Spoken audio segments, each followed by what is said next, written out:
दोस्तों, केरल के अंदर नरेंद्र मोदी की एंट्री के साथ ही अब कहीं ना कहीं लेफ्ट की जड़ें हिल गई हैं। क्या केरल और तमिलनाडु के अंदर वो होने वाला है जो 1987 में गुजरात में हुआ था? क्या अहमदाबाद से जो कहानी गुजरात की दशकों तक आगे लिखी जा रही है, उसी कहानी की एक पन्ने की शुरुआत केरल के अंदर हो गई है? नरेंद्र मोदी ने कौन सा संकेत दिया है और केरल में मोदी का कैसे तूफान आया है, इसे ही समझेंगे आज। हमारे साथ अभिषेक सर मौजूद हैं। द अभिषेक तिवारी शो आप अक्सर देखते हैं, सुनते भी हैं सर को। बहुत बहुत स्वागत है सर, आज आपने समय निकाला हमारे लिए।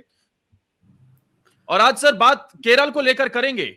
नरेंद्र मोदी की एंट्री केरल में, और आते ही उन्होंने धुआं उठा दिया है वहां पर। इतनी भीड़ एक तो, और ऊपर से उन्होंने सबसे बड़ी बात जो कही कि जो अहमदाबाद में 1987 में हुआ, जहां से हमारे नगर निगम पे जीत और फिर दशकों तक का वहां शासन चला, अब वैसा ही केरल में होगा। उस संकेत को आप कैसे देख रहे हैं और मोदी जी की ये रैली क्या बता रही है? आदेश भाई, सबसे पहले तो आपके सभी दर्शकों को प्रणाम, आपको प्रणाम, नमस्कार, जय श्री राम। आ, दो तीन चीजें हम मोटा मोटी पहले समझें। किसी भी राज्य में आपको सीट जीतने के लिए एक थ्रेशोल्ड मार्क का वोट शेयर क्रॉस करना होता है, विच इज अराउंड 20%, जो कि केरल के संदर्भ में था। केरल में 14, 15, 16% तक ये मोदी जी के राज में 2014-19 में ये गए, लेकिन 2024 में वो मोमेंट था जब आपने ओवरऑल पूरे केरला में 20% वाले थ्रेशोल्ड वोट को ब्रेक किया था। जब राजीव चंद्रशेखर जी केरला के प्रदेश अध्यक्ष बनाए गए, आप देखिए जो लेफ्ट है ना वहां का, उस लेफ्ट को वहां का बहुत अधिक मुस्लिम वोट कभी भी नहीं मिला है। मुस्लिम वोटों के ऊपर डिपेंडेंट रही है, क्रिश्चियन वोटों के ऊपर डिपेंडेंट रही है, और बाकी चंक हिंदू वोटों पर डिपेंडेंट रही है कांग्रेस। और इसी कारण कांग्रेस इतने दिनों से बाहर थी। अब कांग्रेस के आने की संभावना है, या लेफ्ट की जाने की संभावना है, या बीजेपी कहां पहुंचेगी, इसके बारे में मैं एक्सप्लेन करूंगा।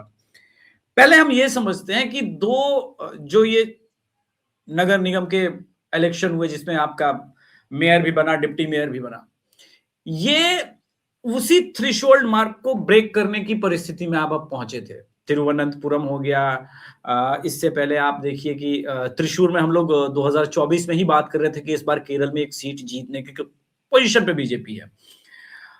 अब रिसेंटली हुआ यह है कि केरला में हिंदुत्व की ग्रेविटी बढ़ी है। उसका कारण सुदूर उत्तर भारत में बना हुआ एक राम मंदिर है। और राम मंदिर की ग्रेविटी को अगर आप ध्यान से देखेंगे तो जितने कोस्टल एरिया है उस पे उसकी सुनामी पहुंची है। आप उड़ीसा देखिए, आप तेलंगाना लीजिए।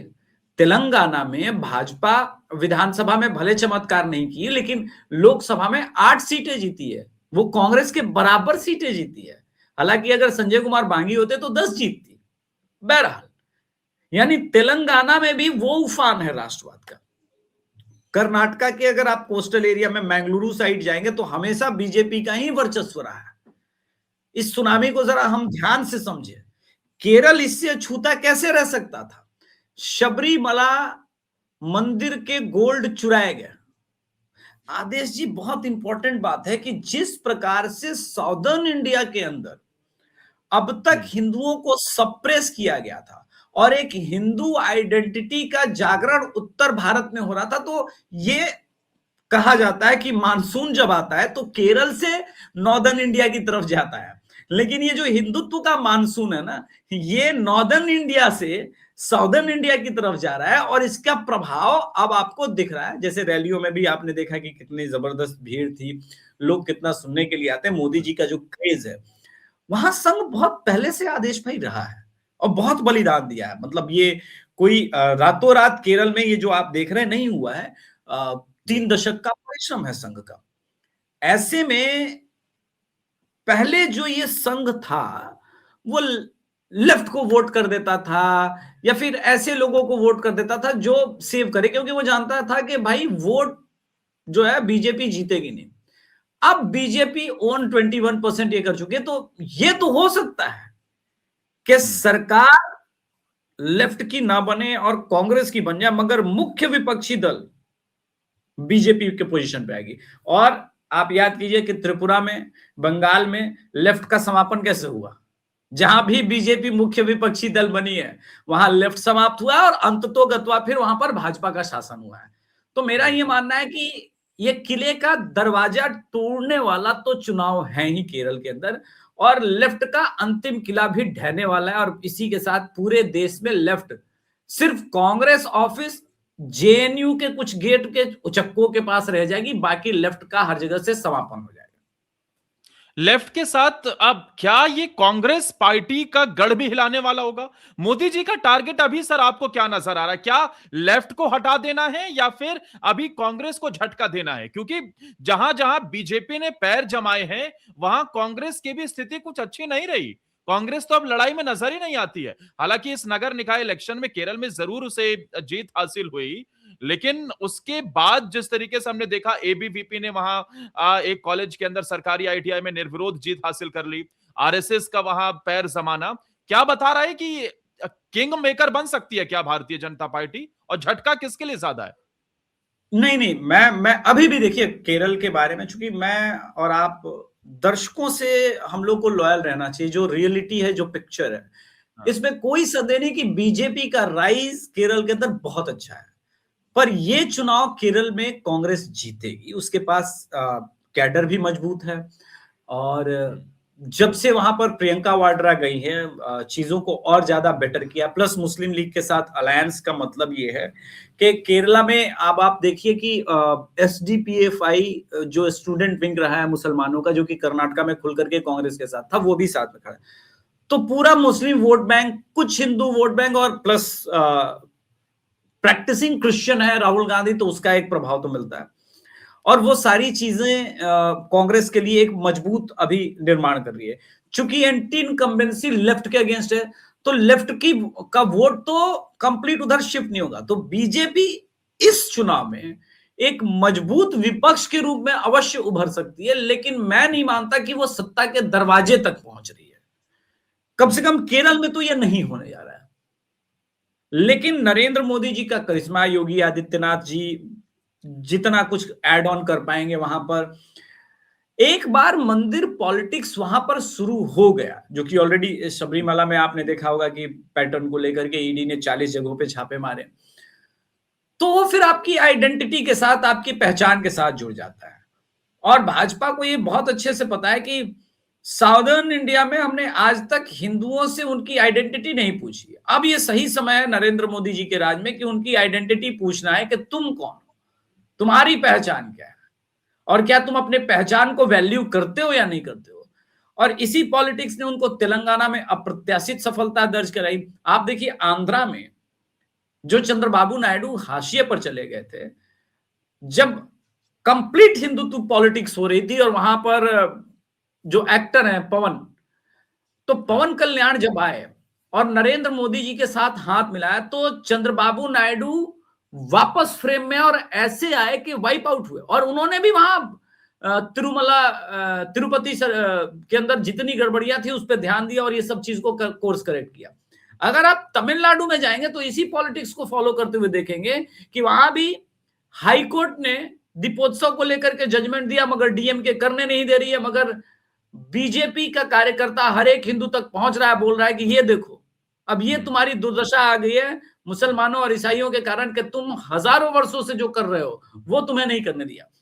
तो ये बहुत पर्सनल चीज हो जाती है। और यहां पर एक बार अगर वोट शिफ्ट हो गया, तो मेरा राजनीतिक अनुभव जो है पिछले 20 वर्षों का, ये मानता है एक बार इस मुद्दे पर वोटर शिफ्ट हो गया तो फिर वो 2-3 जनरेशन तक जाता है।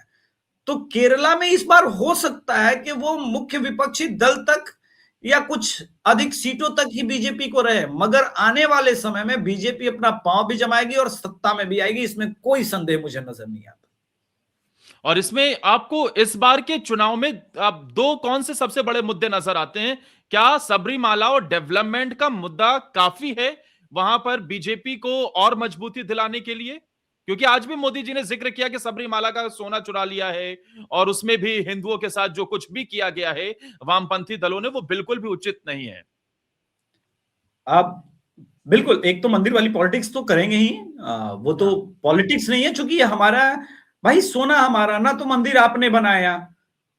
हम्म। मंदिर तो किसी कम्युनिस्ट सरकार ने या स्वतंत्र भारत में भी किसी सरकार ने कोई भी हमारा प्राचीन मंदिर नहीं बनाया। हजारों हजारों वर्ष पुराने मंदिर है, और उसका सोना चुरा लेना ये बहुत बड़ा अपराध है। किंतु आप ध्यान रखिए कि लेफ्ट के नेताओं के वहां जो है गोल्ड स्मगलिंग और उस रैकेट के साथ कनेक्शन पुराने रहे। इस बात को हम्म। हमें बहुत ध्यान से समझना पड़ेगा। और वहां तो एक उनकी प्राइवेट असिस्टेंट थी, सवर्णा नाम था शायद, वो पकड़ी भी गई एयरपोर्ट पर। ये बात तो आ रहा है कि बाद में सीएमओ ने कहा कि हमारा इनसे कोई लेना देना। बहरहाल, हाँ। डेवलपमेंट के मुद्दे पे आते हैं।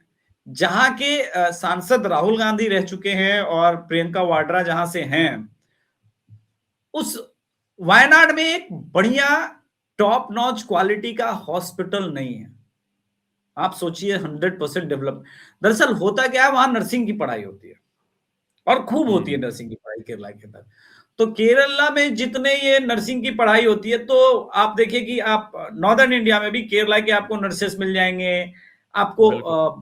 आउट ऑफ इंडिया में भी, और वो पुरुष और महिला दोनों मिल जाएंगे। हम्म। तो वहां पर बड़े लेवल पर डेवलपमेंट कुछ हुआ नहीं, और पढ़ाई बस छोटी छोटी चीजों की हुई। वहां आज भी लोग पॉलिटेक्निक बहुत करते हैं। वो पॉलिटेक्निक जो एक आउटडेटेड अब ऑलमोस्ट ये रहा है, लेकिन वहां पर है उसके लिए। तो लेफ्ट ने कभी भी किसी भी स्टेट का अगर आप देखेंगे टेक्निकली कभी विकास ही नहीं किया। हाँ। बस वो एक फेक नैरेटिव चिल्लाते रहते कि हमारा 100% लिटरेसी है। अरे भाई, लिटरेसी का अचार डालेंगे। आप देखिए, केरला कोस्टल है, वहां पर आ, मतलब जो बाहर से माल उतारने वाले शिप होते हैं, हाँ। उनको कितना पैसा देना होता है। और एक वहां पर रेलवे में भी, जो आप अगर रेलवे में कोई सामान भेजेंगे और आएगा ना, तो वहां पर एक अजीब व्यवस्था है। अगर किसी मजदूर ने हाथ लगा दिया, तो फिर आपको उससे उठवाना ही है, उसके दोस्त से उठवाना है, मगर उठवाना अवश्य है। आप स्वयं नहीं ले जा सकते, और पैसे देने पड़ेंगे। तो एक सिस्टमैटिक कुव्यवस्था है, और हम्म। इसको तोड़ने के लिए आपको एक अलग विचारधारा की कंप्लीटली सरकार होनी चाहिए। लोग त्रस्त हैं, डेवलपमेंट सिर्फ टूरिस्ट प्लेसेस पर हैं, हम्म। लेकिन वो उनकी राजनीतिक व्यवस्था है कि अब अगर टूरिस्ट प्लेस को भी डेवलप नहीं करेंगे, कोस्टल एरिया को भी डेवलप नहीं करेंगे, तो क्या करेंगे आप? प्रकृति का वरदान होने के बाद भी आप देखिए, केरला का कंटिन्यू भारत के जीडीपी में योगदान कम होता गया है पिछले 15 वर्षों से। बिल्कुल बंगाल के हम्म। पैटर्न पे बोली जा रहा है।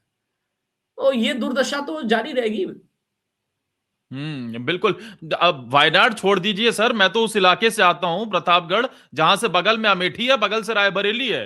कितने प्रधानमंत्री कांग्रेस का हमेशा से राज वहां रहा, लेकिन यकीन मानिए सर, 2014 तक तो आधे से ज्यादा एकाध किसी के पक्के घर मिल जाए तो बहुत गनीमत समझिए। अमेठी रायबरेली चारों तरफ खप्पर वाले घर, मैं टूटी तो फूटी सड़कें। 2014 में पहली बार अमेठी गया था, एंड आई वाज हाँ। शॉक्ड एंड सरप्राइज कि इतनी दुर्दशा। ये तो स्मृति ईरानी ने आकर के अमेठी को बदला। आज बिल्कुल। जो लोग, दरअसल वो जो 2024 में जो पत्रकारिता हो रही थी कि देखिए आज भी कच्चे मकान है, ये है, तो मुझे लगा कि कितनी खराब पत्रकारिता इस देश में हो रही है कि जो भी पक्के मकान बने और इलेक्ट्रिफिकेशन हुआ, हॉस्पिटल क्वालिटी आए, रहने का प्रॉपर गेस्ट हाउस बना, वो स्मृति ईरानी के रिजीम में बना। राहुल गांधी के रिजीम में आज तक कुछ नहीं हुआ और न कुछ होना है। खैर, हम्म। अपनी अपनी इसमें अब श्रद्धा है, किसी को हम लोग ये नहीं कर सकते, किसी को गरीबी में जीने में आनंद आता होगा, उनको नई विकास चाहिए। अब एक सेगमेंट है, मैं किशनगंज में बिहार में अक्सर जब भी ट्रैवल करता हूं, उनको विकास नहीं चाहिए। हाँ। उनको कोई मतलब नहीं, उनको बांग्लादेशी के साथ अपनी बच्ची का निकाह कराना है। आप क्या कर सकते हैं? उनका उनका इशू वही है। तो केरला के अंदर भी आप देखो कैसे बांग्लादेशी बसाए गए हैं, कौन लोग हैं जो बांग्लादेशियों को बसा रहे हैं। केरला का तो कोई बॉर्डर लगता भी नहीं है, किशनगंज तो का तो फिर भी लगता है। मतलब कोई है एक इकोसिस्टम। यही आप देखिए, कर्नाटका में अभी मास लेवल पर पकड़े गए, तमिलनाडु के अंदर हम्म। पकड़े गए। तो एक साउदर्न इंडिया में राजनीतिक कुव्यवस्था चल रही है, डेमोग्राफी भी चेंज होने का, ये सारे मुद्दे हैं। आप देखिए क्रिश्चियन कम्युनिटी जो केरला में बीजेपी के साथ जुड़ रही है, हाँ। वो क्यों जुड़ रही है? क्योंकि वो अपनी बच्चियों के साथ हो रहे लव जिहाद से बहुत परेशान है। ये वास्तविकता वहां के बिशप ने खुद बयान दिया ये कि भाई हाई टाइम आ गया है। तो एक समय आएगा जब लोगों को इस बात का रियलाइजेशन हो जाएगा। जी। लेकिन ऐसा ऐसा क्या हो गया कि एक तरफ तो मोदी जी वहां रैली कर रहे थे, दूसरी तरफ दिल्ली में राहुल गांधी और खड़गे शशि थरूर को फोन लगा रहे थे। सबसे बड़ी मीटिंग थी और उसमें शामिल नहीं हुए। शशि थरूर क्या अब जैसे तिरुवनंतपुरम, मुझे तो नहीं लगता कि पर्दे के पीछे से कुछ ना कुछ भूमिका तो ऐसी लगती है कि थरूर की रही होगी। तो क्या कुछ थरूर खिचड़ी पका रहे हैं? कुछ ऐसा होने वाला है जो केरल की पॉलिटिक्स अभी भी भाप नहीं पा रही है? कुछ होने वाला है क्या सर? फोन तक नहीं उठा रहे हैं, मीटिंग्स में नहीं पहुंच रहे हैं। देखिए, दो चीजें आपने पुरानी फिल्में देखी होंगी जिसमें डांसर जो मेन हीरो होता था उसके चार पांच पीछे डांसर्स होते थे। वो मेन हीरो से जानबूझ करके उनकी शक्ल जो है, सूरत जो है वो खराब होती थी ताकि हीरो बहुत अच्छा दिखे। इसी प्रकार से हीरोइनों के साथ भी है। तो कांग्रेस के हीरो राहुल गांधी है, उनसे ज्यादा इंटेलेक्चुअल दिखने वाला, उनसे ज्यादा हैंडसम दिखने वाला, उससे ज्यादा क्वालिटी पर्सन वाला उन लोगों को नहीं चाहिए। शशि थरूर का आज से कांग्रेस थोड़ी ना अपमान कर रही है। हाँ। शशि थरूर ने जब कहा कि विदेश नीति कोई नरेंद्र मोदी जी की व्यक्तिगत नीति नहीं है, इससे देश का इंपैक्ट पड़ता है और विदेशों में जाकर के भारत के प्रति विद्वेष वाली राजनीति बंद होनी चाहिए, तो वो डायरेक्ट अटैक राहुल गांधी के प्रति था या नरेंद्र मोदी का समर्थन था? वो ऑब्वियस नरेंद्र मोदी का समर्थन था, मगर राहुल गांधी और उनके इकोसिस्टम को लगा कि उन्हें गाली दी जा रही है। आपने ऑपरेशन सिंदूर पर देखा कि किस प्रकार से शशि थरूर पूरी दुनिया में इसकी प्रशंसा कर रहे थे और राहुल गांधी बिल्कुल पाकिस्तान के अंदाज में बैटिंग कर रहे थे। ऐसा लग रहा था कि सईद अनवर खुद बैटिंग करने उतर गया है। आई मीन आप ये देखिए कि राहुल गांधी की पॉलिटिक्स क्या है। अभी आप जब जाकर के यूएस में ये कहते हैं कि भारत में डेमोक्रेसी सेटअप करने में हमारी हेल्प कीजिए, तो क्या भारत में डेमोक्रेसी नहीं है? और आप केरल में या रायबरेली में या अमेठी में जो कांग्रेस की अभी सांसद लोग बने, ये बिना डेमोक्रेसी के बने। वो क्या काउंटिंग हो रही थी? अभी इनकी सरकार कर्नाटका में बनी, तेलंगाना में बनी, वो किस प्रोसेस से बनी? आप लगातार हार रहे हैं और आप हार नहीं रहे हैं, आपको देश की जनता रिजेक्ट कर रही है, नकार रही है। इस फ्रस्ट्रेशन में आप यूएस से मदद मांगने पहुंच जाते हैं। तो फिर ऐसी स्थिति में आपको शशि थरूर जैसा आदमी आपके साथ नहीं खड़ा हो सकता। उस आदमी के अंदर एक डिग्निटी है, हमेशा उसने वो मेंटेन रखी है। वो कांग्रेस का पुरजोर समर्थक 2010 में भी आप रखेंगे देखेंगे, तब भी वो भाजपा के नेताओं पर बिलो द बेल्ट जाकर के, जब वो सत्ता में थे तब भी कभी शशि थरूर ने बिलो द बेल्ट जाकर के अटैक नहीं किया। अब जो केरल के अंदर, देखिए राजनीति करने का सबको अधिकार है, चूंकि तिरुवनंतपुरम से लेकर के हर तरफ की राजनीति बदल रही है, ऐसे में शशि थरूर को भी देखना पड़ेगा कि जब खड़गे जैसा व्यक्ति जो कि कंप्लीटली अयोग्य है और उसे कांग्रेस का राष्ट्रीय अध्यक्ष बना दिया गया, हाँ। और शशि थरूर को नकार दिया गया, तो भाई भविष्य की राजनीति करने का सबको अधिकार है। आप लव जिहाद से लेकर के मंदिर अधिग्रहण से लेकर के तमाम सनातन विरोधी स्टेटमेंट देते रहे और वो सब काम करते रहे, तो मुझे नहीं लगता कि फिर उसके बाद किसी अच्छे लीडर के लिए जिसका कोई सोशल लाइफ है उसके लिए स्पेस बचता है। देखिए बिहार चुनाव में कवर कर रहा था ग्राउंड पर, तो कांग्रेस के नेता मिलते थे तो कहते थे अब तो भाई समाज में निकलना मुश्किल हो गया है, क्योंकि पहले तो हमारे लोग जो गोतिया भाई लोग हैं वो लोग ये गाली देते थे हमें कि भाई तुम राजद के साथ मिलो। अब तो कह रहे हैं कि भाई राहुल गांधी हिंदू द्रोही है और हिंदू द्रोहियों का के साथ तुम लोग जाते हो, घूमते हो, तुम लोग हिंदू द्रोही हो गए हो। तो बड़ी मुश्किल सिचुएशन आई है। तो उस सिचुएशन में कोई क्यों रहेगा? जी। तो अब इसमें शशि थरूर ऐसी स्थिति में जो कुछ भी हालात बन रहे हैं, शशि थरूर अब उनका अगला कदम क्या होगा सर? क्या वो कांग्रेस में ही रहेंगे, घूट पीकर रहेंगे, या फिर आप जो 2010 से जिक्र कर रहे हैं, तो क्या वो पानी सर से ऊपर नहीं चला गया है? क्या अब सही समय, और बीजेपी तो तलाश रही होगी ना कि थरूर जैसा नेता मिल जाए जो डंके की चोट पर दुनिया भर में भी बातें रखता है, देश सर्वप्रथम रखता है, राष्ट्र सर्वप्रथम रखता है? नहीं, आई मीन मैं मानता हूं कि ऑलरेडी राजीव चंद्रशेखर से लेकर के बहुत क्वालिटी लीडर केरला में बीजेपी के पास है, लेकिन हाँ, ये तो शशि थरूर को निर्णय लेना है कि उन्हें कब जाना है, रहना है, क्या करना है। क्योंकि आप देखिए कि यही हालत सचिन पायलट की काफी दिनों से है। सचिन बिल्कुल। पायलट बहुत दिनों से, सभी जानने वाले, राजनीति को समझने वाले सारे बड़े पत्रकार ये जानते हैं कि सचिन पायलट ने एक दो बार अटेम्प्ट भी किया था, लेकिन वो समझ रहे हैं कि ठीक है, कब तक गहलोत रहेगा। तो डिपेंड करता है कि ये उनका कॉल है। जैसे सिंधिया ने कॉल लिया कि नहीं, अब इस राहुल गांधी के साथ चलना संभव नहीं है, तो ये कॉल उनका है। एक पत्रकार के नाते हम लोग सिर्फ ये समझ सकते हैं कि चीजें जो है, वो जो ब्रिज था, जो कम्युनिकेशन का ब्रिज था, वो स्वयं कांग्रेस के बड़े नेताओं ने शशि थरूर से तोड़ा और लगातार तोड़ा। और आप देखिए कि जब ऑपरेशन सिंदूर के समय उन्हें बाहर भेजा गया था, तो कांग्रेस की एक बहुत बड़ी मीटिंग हुई थी जिसमें शशि थरूर को नहीं बुलाया गया, सीडब्ल्यूसी की मीटिंग में नहीं बुलाया गया था। तो क्या हम्म। वो अपमान नहीं था? क्योंकि मोदी जी के कहने पे भारत का, अच्छा, मोदी जी के कहने पर सभी पार्टियों के लोग गए थे, तो भारत को रिप्रेजेंट करने गए थे और उन्होंने भारत को हम्म। रिप्रेजेंट किया।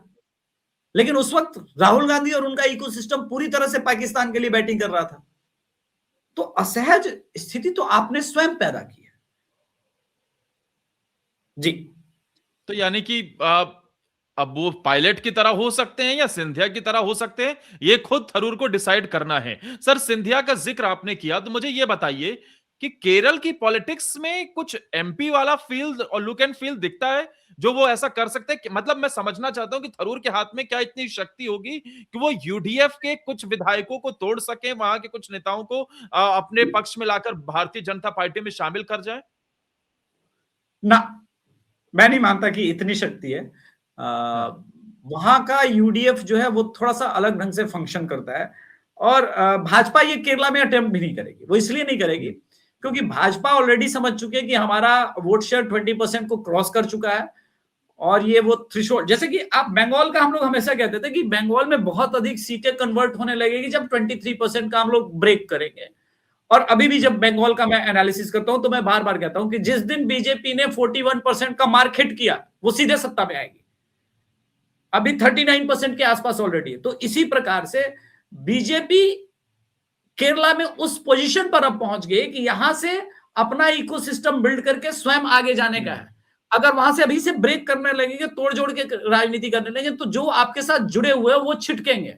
सो ये कोई अच्छा साइन नहीं। और अमित शाह इन सब मामलों को बहुत अच्छे से समझते हैं। और अब तो हमारे पास एक नया राष्ट्रीय अध्यक्ष है, नितिन नवीन, जो इन सब मामलों को बहुत दिनों से बिहार में एक्सपेरिमेंट कर रहा है और हैंडल बहुत करने का उनको अनुभव है, चूंकि एबीवीपी से निकले और बहुत जबरदस्त इस मामले में उनका अप्रोच रहा है। आई वुड से कि संघ की नजर जिस चीज को लेकर के पड़ती है, जिस भी क्वालिटी पर नितिन नवीन की पड़ी है, मैंने तो उसके कई आयाम देखे, लेकिन एक आयाम यह है कि वो आदमी ड्राई ऑनेस्ट रहा है और उन्हें इन सब चीजों पे कन्विंस नहीं किया जा सकता कि पैसे लेकर सीट हो जाए, मिल जाए, ये कर दे। तो बहुत सारे आयाम है उस व्यक्ति के।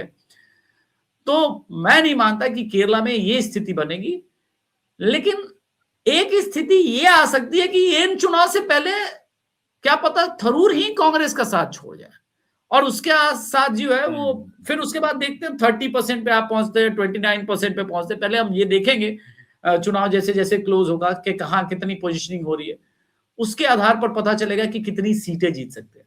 अच्छा, इम्पैक्ट जी। करेगा क्या ये कांग्रेस पार्टी को थरूर को छोड़ना राज्य के अंदर? नहीं, not much, to be very frank, not much. क्योंकि शशि थरूर जो फ्लम्बॉयंट है और उनका अपना एक बेस है, मगर वो 1-2% से ऊपर और तिरुवनंतपुरम से ऊपर का नहीं है। मैं बार बार कह रहा हूं कि कांग्रेस का जो बेस है वो हाँ। क्रिश्चियन वोट, मुस्लिम वोट, वो because of Rahul Gandhi family है। मुस्लिम वोट जो है वो पीएफआई, मुस्लिम लीग, इन लोगों के, पीएफआई तो रही नहीं, एसडीपीएफआई, इन लोगों के अलायंस के कारण है। और लेफ्ट से वो दूर इसलिए गया है क्योंकि लेफ्ट जो है वो बहुत सारी चीजें इधर उधर कर रहा था उनके साथ। हाँ। तो कांग्रेस का बेस जो है वो कांग्रेस के कारण वहां पे स्ट्रांग है। इस बात को समझना होगा। अब आपके पीछे ये महाराज जी की तस्वीर भी दिख रही है मुझे सर। और योगी जी को लेकर मैं ये समझना चाहूंगा कि मोदी जी तो उतर गए हैं, अब योगी जी का उतरना बाकी है। जैसा आपने कहा कि योगी जी आएंगे तो हो सकता है कि कुछ और माहौल बनता हुआ नजर आए। केरल में करीब 55% के आसपास हिंदू आबादी है, करीब 25-28% के आसपास, 30% के आसपास मुस्लिम है और 20% के आसपास ईसाई है। बिहार के अंदर योगी जी का एक फैक्टर जो मैं समझ पाया कि उन्होंने ये कह दिया कि भैया उन्हें एम भी चाहिए, वाई भी चाहिए, दोनों को जाने दो, बाकी सब एक साथ आ जाओ, एकजुट हो जाओ। और उसी की वजह से कई जगह ऐसा खेल देखने को मिला। अब वहां पर फील्डिंग जमा दी गई है। पश्चिम बंगाल के अंदर हुमायूं भी आ गया, ओवैसी भी आ गया है। यहां पर मुस्लिम वोटों को काटने के लिए अन्य चीजें भी हैं। तो क्या योगी जी ये जो 55% वाला वोट बैंक है, इसे बड़े पैमाने पर केरल में जाकर भी साध पाएंगे? और केरल में योगी जी की भूमिका को आप कैसे देखते हैं? नहीं, पहले तो केरल में बहुत सारा मैं पहले ही बता दूं, क्रिश्चियन ग्रुप्स ऑलरेडी बीजेपी के साथ आ गया है, तो वो कंप्लीट वो वाला फ्रैक्शन सिर्फ 55% पर नहीं है। The second part is interesting कि आपको पता होगा कि जो ये पूर्व रक्षा मंत्री थे कांग्रेस के, उनके बेटे ऑलरेडी बीजेपी में हैं, वो भी ईसाई ही हैं। देखिए प्रॉब्लम कहाँ है कि मंदिर की पॉलिटिक्स जब भी होगी और योगी आदित्यनाथ जी आएंगे तो एक वाइब तो क्रिएट करते हैं, और वो योगी जी डेफिनेटली एक हिंदुत्व पोस्टर बॉय पूरे देश में बने हैं। केरला के अंदर आप देखिए कि उनकी फॉलोइंग इतनी तगड़ी है कि जब उन्होंने शबरीमला का क्वेश्चन कुछ दिनों पहले, आई थिंक 6-7 महीने पहले, वो चुनाव, आई बिलीव एक कोई नगर मंदिर के ऊपर बात हो रही थी, मंदिर के लूट के ऊपर, वक्फ के ऊपर बात हो रही थी, तो उन्होंने तमिलनाडु के एक मंदिर और वहां के कुछ चर्च और इनके और मंदिरों के बारे में जब उठाया था, तो केरल की राजनीति गर्म हो गई थी आदेश भाई। तो आप ये समझिए कि ये जो पूरा योगी जी का इंपैक्ट है वो इसलिए है क्योंकि योगी जी बहुत स्ट्रेट बात करते हैं और वो लोगों को कनेक्ट होता है स्ट्रेट बात, क्योंकि स्ट्रेट बात पॉलिटिक्स में कहने का, सुनने का पॉलिटिशियन भी आदी नहीं होता। अब कल भी उन्होंने जो बात कही कि लव जिहाद के बहाने हमारी बेटियों को समाप्त करना चाहता है मुसलमान और हमारा डेमोग्राफी बदलना चाहता है, इतनी स्ट्रेट बात कभी भी नरेंद्र मोदी अपने प्राइम में भी नहीं किए हैं। सो ये जो एक कनेक्शन है वो आपको किस तरफ लेके जाता है, वो आपको साइकोलॉजिकली आपकी आइडेंटिटी, आपके एग्जिस्टेंस के थ्रेट की ओर लेके जाता है और वो आपको विवश करता है फिर उस तरफ वोट करने के लिए। तो योगी जी का इंपैक्ट नहीं होगा केरला में, ये तो संभव ही नहीं है। योगी जी का अपना इंपैक्ट है और वो होगा, और मैं बार बार कह रहा हूं कि राम मंदिर का जो कोस्टल एरिया में प्रभाव है, ग्रेविटी है, राम मंदिर के बनने का आप 1-2 चुनाव में उसकी ग्रेविटी का आकलन नहीं कर सकते हैं। राम मंदिर का प्रभाव इस देश की एकता, अखंडता और संस्कृति के ऊपर जो है वो दशकों का प्रभाव डालेगा, क्योंकि आपने वो विक्ट्री हासिल की है इस्लाम के अगेंस्ट में जो आज तक इस्लाम की उत्पत्ति के बाद दुनिया में कहीं भी कोई देश विक्ट्री नहीं कर पाया कि जो प्रॉपर्टी उन्होंने क्लेम कर ली उसको आपने रिक्लेम किया। इस बात को समझना आवश्यक है जी। बिल्कुल। और जिस तरीके से ये सारी चीजें हो रही हैं, आप पूर्व रक्षा मंत्री शायद ए के एंटनी के बेटे की बात कर रहे होंगे, लेकिन वक्फ वाला जो मसला आपने उठाया, वक्फ वाले में भी तो ईसाई समाज का आपने जिक्र किया, तो वहां मुझे याद है कि कई ऐसी जमीनें थी जिस पर वक्फ अपनी कुंडली मारकर बैठा हुआ था, और जब वक्फ बिल लागू होने के बाद जब वो वापस से ईसाई समुदाय को मिली तो एक बड़ा शिफ्ट हुआ है बीजेपी की तरफ, क्योंकि उस वक्फ बिल के बाद लोगों के अंदर ये समझ आया कि भाई हमारे पक्ष में भी जो कदम उठाया जा रहा है, जो हमारी जमीन पर ये लोग कहीं ना कहीं कब्जा करके बैठे थे, उसे दिलाने का काम तो बीजेपी कर रही है। अब मुझे सर ये बताइए, बहुत सारी चीजें डेवलपमेंट हुए हैं बीते कुछ दिनों के अंदर।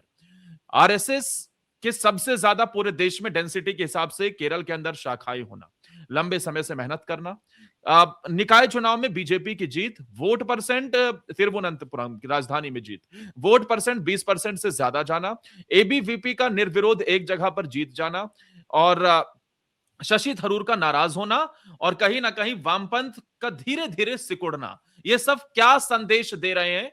ये सारी चीजें, इसमें अमित शाह की चाल भी मिला दी जाए, उनकी रणनीति मिला दी जाए, तो ये सब क्या प्रोजेक्शन यहां से दे रहे हैं कि इस बार क्या कुछ आपको तस्वीर दिखाई दे रही है? देखिए, मेरा तो क्लियर कट ये है कि बीजेपी का वोट शेयर राइज हो रहा है, बीजेपी की जो है वो सीटों की संख्या बढ़ेगी। अब वो कितना होगा, मैं एक बार केरल में एक बार विजिट करके आ जाऊंगा, तभी पता चलेगा। मोस्ट प्रोबेबली हम बंगाल के विजिट के बाद केरल की तरफ और तमिलनाडु की तरफ जाएंगे। लेकिन अभी मेरा जो एक मानना है, मोटा मोटी जो जितना मैं केरल की राजनीति को समझा हूं आज तक, क्योंकि मैं बॉटअप साउथ ही हूँ, और मेरा एजुकेशन आफ्टर मैट्रिकुलेशन ही जो है वो कर्नाटका के अंदर हुआ, और केरल की भी ट्रैवलिंग मेरी बहुत रही है। देखिए, केरल में जो सबसे इंपॉर्टेंट टेक है, आप देखिए किसी भी यूनिवर्सिटी में, किसी भी कॉलेज में जब स्टूडेंट विंग आपका जीतना शुरू कर जाए तो एक पॉलिटिकल शिफ्ट की शुरुआत होती है। क्योंकि स्टूडेंट वो है जो वोकल होता है, जिसके मन में बहुत सारे प्रश्न होते हैं, और जहां प्रश्न होता है वहां सत्ता हमेशा ही आदेश भाई असहज होती है। इस बात को समझना बहुत आवश्यक है। केरला के अंदर अखिल भारतीय विद्यार्थी परिषद का जीतना कोई छोटी बात नहीं है, इस बात को समझा। और जिस इलाके में जीत हुई है वो इलाका भी ऐसा है जिसे जो शायद राहुल गांधी वायनाड के अंदर ही आता है, वो शायद जितना मुझे पता है, और वहां पर 2018 में एबीवीपी के कार्यकर्ता की हत्या कर दी गई हत्या थी। हुई। जी जी हाँ, और जी उसके बाद इस जी। तरीके से कमबैक करना, वहां पूरी तरीके से निर्विरोध जीत जाना, ये बता रहा है कि केरल की राजनीति में अभी असली तूफान बाकी है।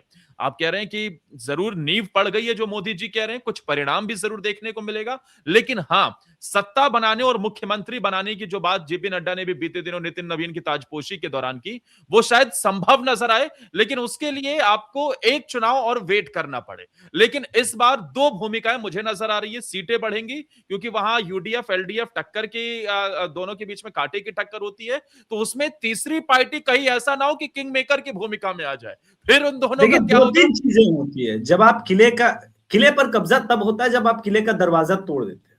हाँ, एक लाइन में विश्लेषण ये समझिए कि भारतीय जनता पार्टी ने केरल में किले का दरवाजा खोल तो दिया ही है। अब किले हाँ, के अंदर युद्ध में क्या होगा, कितना आगे बढ़ेंगे, कितने लोगों को ये परास्त कर पाएंगे, ये तो समय तय करेगा। बिल्कुल। और इसका सबसे बड़ा सेनापति भी अभी तैयार है, जो तस्वीर आपके पीछे नजर आ रही है। वो सेनापति उतरने के बाद देखा जाएगा कि माहौल कैसा सेट होता है। Thank you so much sir. Adarsh Tiwari show पर अभिषेक तिवारी सर का आना, दोनों तिवारी जब मिल बैठे तो बातचीत और अच्छे से हुई और हमने बहुत सारी चीजों को समझा। आपका एक्सपीरियंस केरल को लेकर भी और जो इंडियन पॉलिटिक्स को लेकर आप अपने चैनल पे जो विश्लेषण करते हैं, उसकी एक बानगी हमारे चैनल पे भी पहली बार आप जुड़े। उम्मीद यही है कि सर आगे भी आपका समय हमें ऐसे ही मिलेगा, हमारे दर्शकों का भी प्यार आपको मिलेगा और आपके दर्शकों को भी हमें ऐसे ही देखेंगे। बहुत अच्छा लगा सर आपसे बातचीत करके। Thank you so much sir. बहुत बहुत धन्यवाद। जय श्री राम। जय श्री राम सर। तो दोस्तों, केरल के अंदर बीजेपी का तूफान आने वाला है। नरेंद्र मोदी की एंट्री और योगी आदित्यनाथ की अभी कहीं ना कहीं जमीन तैयार होना यह बता रहा है कि केरल के अंदर बड़ा खेल तो होगा ही। भले ही बीजेपी सत्ता में आए या ना आए, लेकिन शशि थरूर का साथ मिल गया। शशि थरूर की नाराजगी, राहुल गांधी मल्लिकार्जुन खड़गे का फोन ना उठाना, यह संकेत दे रहा है कि पर्दे के पीछे कोई बड़ी कहानी लिखी जा रही है। अब इस कहानी का सबसे बड़ा सूत्रधार कौन होगा, केरल के अंदर इस कहानी का क्लाइमेक्स क्या होगा, यह देखना दिलचस्प होगा। खैर, आप क्या मानते हैं कि इस बार केरल के अंदर भगवा लहराएगा? क्या योगी आदित्यनाथ और शशि थरूर मिल जाएंगे तो बीजेपी बड़ा खेल कर पाएगी? अपनी राय कमेंट सेक्शन में जरूर दीजिएगा। कमेंट में जय हिंद वंदे मातरम लिखिएगा और ज्यादा से ज्यादा शेयर करें। नमस्कार, जय हिंद वंदे मातरम।